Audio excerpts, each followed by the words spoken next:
So, Jim, tell me, where have you been in your student services career? Well, where did I start? I started in Prince Edward Island, I guess. I've been working with students now for about 33, 34 years. Just as I think I want to retire, something else happens and it gets exciting and you want to stay on for another 3 or 4 years. But I started out in St. Dunstan's University, actually, purely by accident. I had applied for a vice principal's job teaching history and French, and then the federal government introduced a whole program around manpower to put placement officers on university campuses, and I wound up thinking that was more exciting, so I really didn't want to leave the university after I graduated, so I applied for the job and got it. So I was the first university placement officer back at St. Dunstan's University, which was a forerunner to UPEI. Doesn't exist anymore, so maybe that was a result of either me being too good or too bad, but the whole institution changed. And then it was an amalgamation of two small colleges, became UPEI, and they needed a dean of students, and I wound up being that person. And then they changed the job to be more descriptive for what it really was, to Director of Student Services. And myself and the controller at the time, we were basically the support administration, and there were two secretaries. And so he took one, I took one, and he was in finance and I was in student affairs, and we kind of built the administration from there, and that's how it evolved into a department. And I stayed there for 22 years. Went on sabbatical to University of South Carolina, where I became good friends with John Gardner, whom I think most people know from the first year experience. And it really was because I went to South Carolina that I wound up in Victoria. After spending so many years in PEI, I figured I was going to stay there forever and retire, and being in the South was just a wonderful and invigorating experience, and I knew when I came back that I was going to leave. I just didn't know where. And being a Canadian trying to get a green card in education in the U.S. was not possible in the mid-'80s. It was just, you had to have the exceptional skill that no other American educator had, and I didn't think I had that qualification. So there was a job in Victoria. A friend of mine, Ted Sawchuk, was in it and said I should apply. So I said I really didn't want to go to British Columbia, but I didn't have a choice to make at the time, so in it went, and here I am. You've revisited your opinion on British Columbia since then, I'm sure. Oh, absolutely. Now I wondered why I hadn't applied long ago, because now it's a place I don't want to leave, although I have left student services. But I don't really think I have left student services. I just think I found a different way to work for students, probably in a more meaningful way after having spent technically 33, 34 years in that profession, if you can classify it as a profession. But I think I have an opportunity now to work for students in a way that will have a far bigger impact, because it's getting money to student programs. And I think that's an advantage I have coming from the background that I have to work in fundraising. Jim, what would you consider to be the major changes and advancements in student services over the last 30 years? I think for me personally, the most significant change was from an organizational structure point of view. I think when I started, student services were done in a shotgun approach. There wasn't planning, there wasn't organization, although at the time it may have appeared that way, but when I look back, it was, if it wasn't being provided, then add it to your portfolio. It's another service that somebody should do. And I think that's changed considerably, so that you have organized structure within institutions where you have departments and divisions and people responsible for a long list of services for students. And I think the other big change went from having student services as an isolated department to an integrated service throughout the whole campus. Because I honestly think that student services can no longer just exist and be delivered by people who call themselves student affairs people. It's done by the whole institution, so it's an educational process internally to let people know that everybody has an obligation to work for students in a service way. And sometimes that word doesn't ring true with everybody in the university.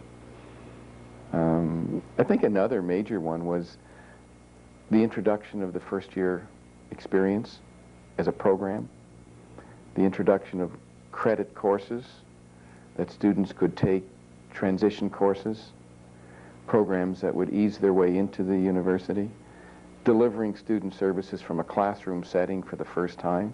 And that's the way I viewed it, was that a transition program being taught in a classroom was an opportunity to deliver student services with a platform and with an audience. And sometimes the audience was more than just the first-year student, which we so tend to focus on, but there are lots of students that really don't get that initial first-year experience that wind up taking the transition courses in their second or third year. Where do you think student services is going in the next 30 years? Oh, I wish I had a crystal ball. I don't know. I think it's going to go back. I don't think it's going to keep, when I say go back, I think it's going to revisit some of the ways it used to serve students, because I think sometimes we're getting too hung up on planning what we're going to do, and we don't do it. And I think that the introduction of research into student services, while it's great to have research and it's great to have a rationale why you do things, we have too many people getting hung up on research and less people doing. And I think if you're really going to help students, ask them what they need, and often they'll tell you directly, so you don't need the research, you just get on and do it. What do you think is the most effective way to communicate with students? Treat them as equals. I think students have an opportunity to share in the delivery of programs for them, and I think pretending that you have the right answers for them is not any way to effectively communicate with them. I think you just have to treat them as an integral part of the institution. I know it's a cliche that people say, without students we wouldn't have a university. Well, you know, the truth is, you either believe it or you don't. And if you believe, then you have to ask the integral part of that institution what makes it tick and what's going to make it continue. And I think that along the way there are some egos that need to be fed, but without students there wouldn't be teaching and there wouldn't be research. Following along that line, what issues do you think are the biggest issues facing students and will be facing students? Information overload. You know, I think we talk about the internet, we talk about searching the web for things, and we talk about effective communication. I don't know how you can effectively communicate all of the information that you want to unload to people. I don't know how your mind can absorb half of the information that's there, and a lot of it is useful. Most of it's useful, but I think it's prioritizing what's most useful to you, and I think that assimilation of knowledge and putting it into categories that you can call on as you require it, and realizing how to, I guess, think critically and be able to sort through it for yourself through some kind of a process. Thinking skills, learning skills, and that sign of critical thinking are lots of things that I think we need to sort of focus on. If I were to go back 34 years as a new student at PEI, what would my first year have been like? Intimidating, probably a little scary, because you probably came to a university from a very, very small town, and the university was probably bigger than your town. There was nobody there to do anything with you or for you. You just arrived, you were there, and that's it. And you would look around, and you weren't open to asking questions because you didn't know what questions to ask. Nobody gave you a map or a set of instructions as to what was really taking place.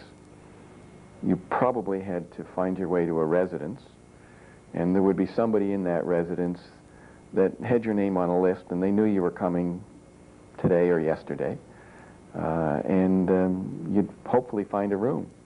And then you'd find the linens that made up the bed in your room, because chances are they weren't on the bed, and chances are you were probably told you had to bring them with you, but you didn't because you didn't know that. So you'd struggle for a day or two just trying to get settled, and in the meantime your classes would start too. So you coped, and you coped well, or you didn't survive. And then it got easier after that. What were some of the things Student Services introduced in PEI? Accurate information, a list of questions that every first-year student would want to know, and hopefully answers that were given by other students because of their experience. And I think that's perhaps the first handbook that was put together for students, a list of 10 or 20 questions with the answers that most students would actually put together. And then I think it just grew from there. You'd grow into specialized areas, you'd get into academic counseling, you'd get into orientation as we know it today in a smaller scale, you'd get into socializing, making students feel good before they started their classes, getting them there a day or two early so that they could adjust before they actually had to go to their first class, making sure they showed up at the right place at the right time for the first class, because it would not be uncommon to not know where your first class was and show up usually with half the class there and half not there, and the others are still looking, where should I be? And times have changed a lot in 30, 34 years. Do you think Student Services spends more time reacting or planning in relation to student issues? It's a little bit of both. I would say initially it's reaction, because we weren't ready for things, and we would react and we would put a solution in place for that problem at that particular time. But I'd like to think that because of the initial reaction, we would do some planning to cope with it for the following year. So it's kind of which came first here. But the reaction, I'd say, certainly came, and then the planning came. Jim, I was surprised to discover you being both a physical education instructor and a counselor. How do you think this background's influenced your role in Student Services? Well, the phys ed part came first because I wasn't going to go to university to start with, and I was too young to join the RCMP. Another career. So I was told, go to university for a year or so when I left Ottawa to go to the Maritimes. And then I said, fine, well, I'll take phys ed. Well, when I knew so much about, where I wanted to study that I didn't realize the university with phys ed was in New Brunswick, and I was going to be living in Prince Edward Island. And they didn't have one in Prince Edward Island, so I said, well, I'm not going to take phys ed to start with. I'll go into arts, and then I'll go to phys ed. And that's exactly what I did. I went to St. Dunstan's in Prince Edward Island, and then took the summer schools at UNB and took phys ed. And so I didn't want a student loan, and student loans really didn't exist at that time in the way that we know them. So I got a job as a phys ed teacher while I was going to university, and I had to get certification, so the only time I had free to study for my job was in the summer. So that's how I became a phys ed teacher. But I think it was very quickly that I realized that at age 40 or 50, I was not going to be doing gymnastics with kids in grade 4, 5, and 6, or jumping over a pole vault or something like that, so I quickly had to plan for the future. So then you went into a master's in counseling at some point, I believe. Yeah, while I was a university placement officer, I realized then that I had to do something to develop listening skills. And if you talk to anybody, you'll probably come to the same conclusion that I probably should still develop my listening skills. But anyway, I thought that counseling was a very good general background for a placement officer. And then while I was thinking of that, I was offered the job as Dean of Men at St. Dunstan's University. And so I just happened to suggest that I would like to have the job, but I'd also like to get a clause in my contract that would allow them to assist me in getting a master's degree in counseling, which they agreed to. So how could I refuse the offer? So I went to the University of Ottawa again because I had gotten married in my senior year. I couldn't afford to take 1 or 2 years off, so I was able to take my summers, do my residency through summers, and then take a couple of courses locally and put it all together and get a master's degree in counseling. I must admit, most people have said, how come as an administrator you have a degree in counseling? And I think one of the job interviews I had, my response was that it gives me the insight to accept all points of view, even those that I don't like sometimes. We talked a little bit before about your position as Executive Director of External Relations and Development. Would you like to comment a little on how you see student services and development interacting on Canadian campuses?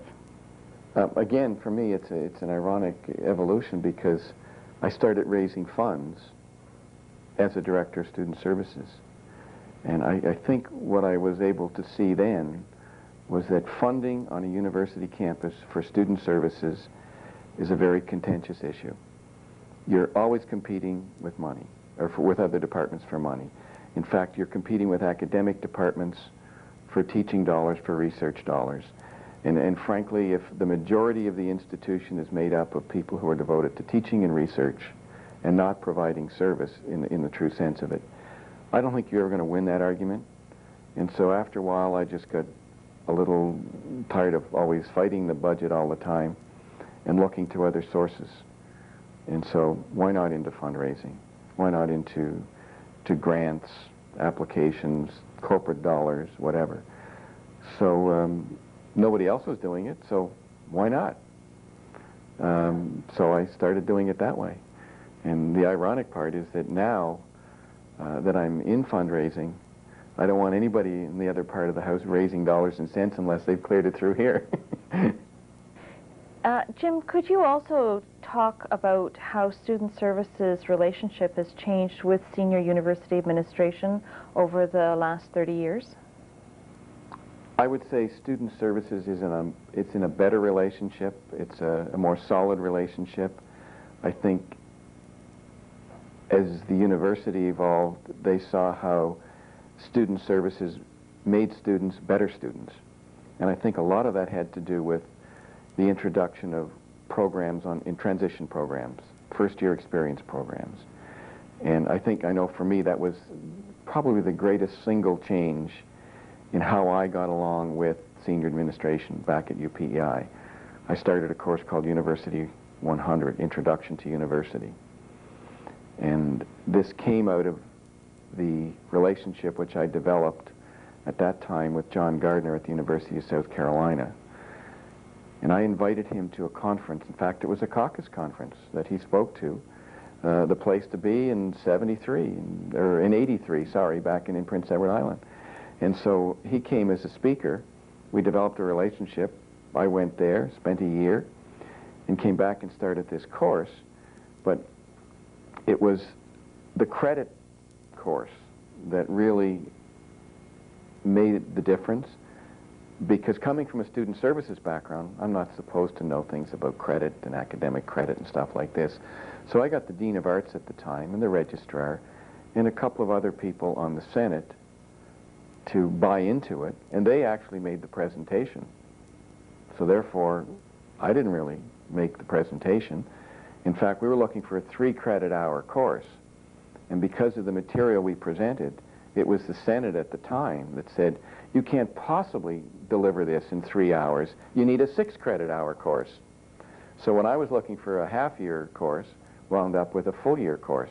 And at the time, UPEI was a semesterized institution. It was one of very few courses that they wouldn't break up, that you had to take it for a full year. And I think the introduction of that and the topics that we covered were so much related to being a better student. In fact, we used to guarantee that if you took the course, we guaranteed you a 70% plus. minimum. And I think the connection really made the big difference. And that's when I think senior administration started to listen. And then more and more in other universities, they started adopting similar programs. Maybe not all for credit, but at least programs of instruction that focused at making students better students. Then I think it's a proven fact, too. A happy, well-adjusted student is more apt to stay with you than one who's not happy and well-adjusted. So therefore, for recruiting purposes, it became a tool to recruit students if you had this kind of a program. And then it evolved into all kinds of, I'm going to say, balanced orientation programs like you're running. One of the challenges facing orientation and other student services is the changing student population. What I mean by that is we're seeing more transfer in mature students. How do you think this changing population is influencing the delivery of student services? The diversity of what services are being offered has expanded greatly since we look at minority populations. We look at the majority of our students being female now. We look at First Nation students. We look at the number of disabled students that come to campus. And I think because education is far more accessible than it used to be, it demanded that we provide services for all of the people that come to the campus in a way that best suits their needs. And so the choices that students demanded drove the diversity of student services, and it's still doing that. I wonder, Jim, who were your mentors and how have they shaped your work in the delivery of student services? I don't think I have individual mentors other than all of the students that I worked with, because I wanted to do all kinds of things. And when somebody doesn't set your job description and it's kind of do it, then whatever you want to do is there. And so whatever need is required and it's not being done, then if you provide it, it becomes part of your job. And I think the nice thing about networking in student services is that when you go to a meeting or a conference, everybody there that has a new idea that you haven't tried or some variation of what you want to do, that becomes your mentor. It's the networking rather than an individual.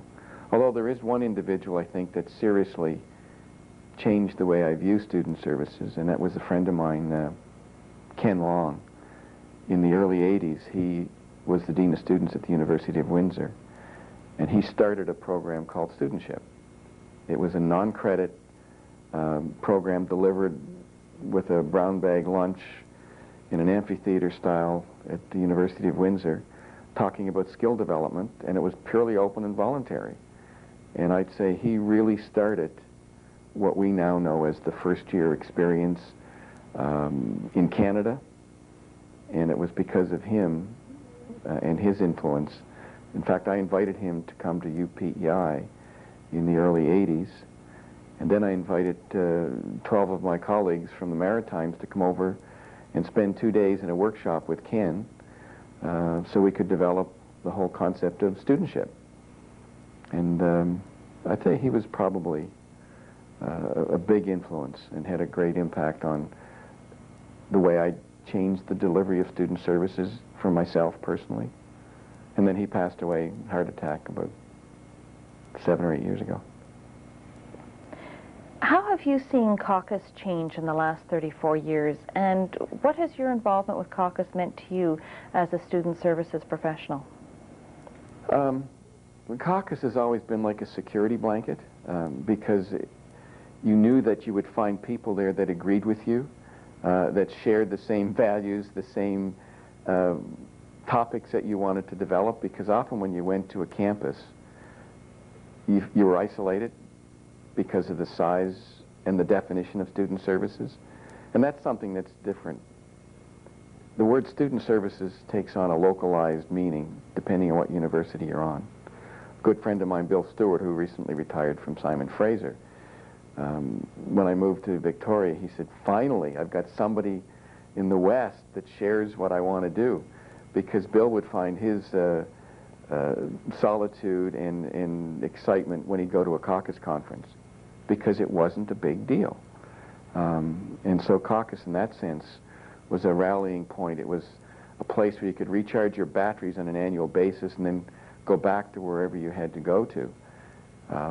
It's evolved in the sense that it's bigger. I remember joining when it wasn't even called Caucus. It was called COSPS, the Canadian Association of University Planning Services or Placement Services, something like that. You know, we used to have an organization called UCPA, University Career Planning Association. I doubt if there's anybody alive that remembers that other than me, let alone working. I think when I look back and just look at the last caucus conference we did, I couldn't find anybody that was around that belonged to that other than me at the time. If there was, maybe they retired last year. So maybe that was why I had to move out of student services. There was nobody remembered me anymore, so I had to move on to something else. What do you think is the most important contribution student services makes to a university campus? I think it gives the campus a sort of a system of checks and balances, that there's more to going to university than going to class and absorbing the knowledge from that particular discipline. There's a whole world that takes place where real learning happens outside the classroom. And I've always really believed that learning equals fun. And if real learning is going to take place, there has to be a light side to it. There has to be some real enjoyment. And I think student services has helped provide that enjoyment in education for students, because it's not all structured in the classroom. And I think students that participate in the programs, whether it's in peer helping or orientation or things attached to the employment office or the counseling office, they get fun out of going to university. And I think student services reminds people that there's another side to the student. It's not just getting on the dean's list. It's not just getting the scholarship. It helps, but there is another side to learning. Jim, you've talked a little bit about peer helping. I know that's one of the things you were involved with bringing to the University of Victoria. What do you think in terms of UVic has been your most significant contribution? I like to think that I've made a difference in the visibility of student services, because when I came here, I guess the mandate that I was asked by the hiring committee was that we would like you to focus on raising the profile of student services on campus so that people notice it. And I like to think that people have noticed student services, and in a way that it means something to students. We certainly have grown in numbers. I think the quality of what's being delivered is being delivered by a very effective group of managers and student services people that weren't here 10 or 15 years ago. I think the imagination and the creativity that they brought into the job that they were hired to do has even raised the profile more. So I like to think that I left behind a very good group of people who are delivering something that's ever evolving, and each of them in their own right, I think, need the recognition for what they have been able to contribute to the quality of service on the campus. The fact that they work as a group of people and not an isolated group of individuals, I think is something else that I hope is evident. Jim, we talked a little bit before about your experience in South Carolina. Do you think that student services is practiced differently in Canada than America? Student services, I think, in the U.S. is less tied to students. I think they're more tied to the administration. Because if you look at even these student societies and the way they evolve, student societies in Canada, as we know, are very independent, very vocal in their own mind, and stand as a separate entity. Not so in the U.S. The student union buildings, as we call them here, are owned and operated by paid administration in the U.S. So there's far more provided for students, whereas I think students are challenged more in Canada, challenged more to take responsibility for their own learning, for their own lifestyle, for their own growth patterns. and they're complemented or supplemented by student services. And I think that's a big difference. If someone was interested in a career in student services, what advice would you give them? Get involved in just working with any program on a university campus that focuses on some kind of a service delivery, whether it's in the registrar's office, whether it's in the athletic office, whether it's in a counseling office, whether it's a front-line person. I think you really need to get an understanding of what you want to get into before you'll start looking for a formal education in it.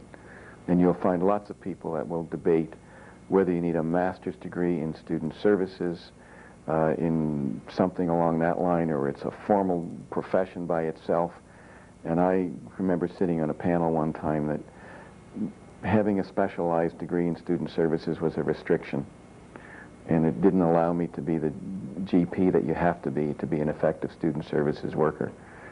And I always felt that if you could have a broad education and the skills to accept everything and stop worrying about being professional, but just get on with the job that you need to do because you work with students, then you'd be a far more effective student services worker or professional. Most of the people that I know that have gone on to be successful in student services never did have a formal degree in student services. I think from an educational point of view, though, in order to maintain the credibility within the institution, you should wind up with at least a master's degree in some helping profession. Jim, is there any last comment you'd like to make, something we haven't talked about yet? Oh, there's probably lots of things that we could talk about, but we don't have all day.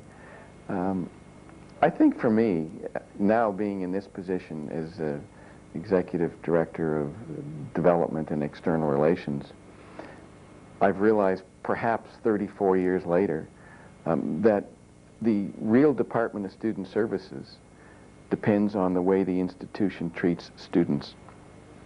It may be formalized in the sense that there is a department, but it's certainly not restricted to that department. And I think the more student affairs people are able to work with other administrators and other faculty members throughout the whole institution, the more they realize that student services goes way beyond the label that we put on it. And I think that's a function that I've had to realize since I came over here, is that I provide a far greater, in the sense, wider service to students than I did when I had the title Director of Student Services. Where do you think Caucus is going in the future? The last conference that was here, we had some discussions on more divisions, specialization, et cetera, and I think that's a divisive way to promote student services if you get into specialization. There are so many divisions now that people get together by division and not by topic of interest, and I think somewhere what we have to look at is not just Caucus, but the other organizations that exist on a national basis. And so that organizations will meet nationally, not because they're an organization, but because they share a common theme. So the integration of academic support services might be a subject of interest to a lot of people throughout the whole university. Registrar, student services, faculty, academic advisors, and they may or may not be part of student services. So if topics in the area of student discipline, ombudsman, equity, when those issues are held to discuss nationally, I think that's where a lot of your professional organizations are going to look, to that kind of an organizational structure, not one that just meets by division, because I think then you lose your general practitioner status and become a specialist, and therefore you help fewer students that way. What do you think has been your most important contribution to the delivery of student services in Canada? I think one of the outstanding things that come to mind that I've had a significant role to play in is the whole concept of developing University 100 courses. And this did stem out of my relationship with John Gardner in the first-year experience. But I thoroughly enjoyed hosting 5 national conferences, and I think I was probably one of the few people who hosted one in Halifax and one in Victoria. And then not only the first-year experience conference, which was held on each coast, but also the Caucus conference. I hosted one in Prince Edward Island and on a West Coast island, Vancouver Island. But I think the way that we approached for a period of 10 years in my life a completely different method of delivering student services was significant. And whether it's a credit course or a non-credit course or a transition program of 3 or 4 days, I think the fact that for the first time we really started looking at programs delivering student services, and when we delivered those programs, we at the same time integrated student services into the academic classroom because faculty helped deliver the courses. It wasn't just a student affairs person teaching in a classroom. We had developed team concepts. So you had faculty from science, from the humanities, from social sciences, all working together. And they didn't even realize it, but they were teaching students how to cope. They were delivering services in a classroom setting. And I think that had a major impact on almost every university across the country that wanted to adopt something similar to that. And I think because of my ability to work with people like John Gardner and to work with other people in Canada, I got to spend time on university campuses doing workshops for faculty, because it all came out of the first workshop I did in the summertime way back when I ran the Faculty Development Institute. And the question used to be put to me in those days, what are you doing teaching faculty members? You're a student services person. And so we got to coin the phrase sensitizing faculty to the first-year experience. And we tried to do that in a way that we recalled their first-year experience and used that as a real learning experience for them. And we ran the Summer Institute in Prince Edward Island, which until recently was still going. And it was on faculty members coming from disciplines and universities all across Canada and the U.S. for a week in Prince Edward Island. And they spent time talking about delivery in the classroom. And they were getting it from people in student services as well as faculty. And so I think working on that whole concept of curriculum development for first-year students made me an equal with the academic side of the house. And I think that was a major breakthrough for me personally, and I think subsequently for a lot of people who have developed it. And we have faculty members now running the programs because they don't question anymore whether it's a student affairs person or a non-student affairs person. So I think that was probably one of the most significant things that I would like to have said I've contributed something to.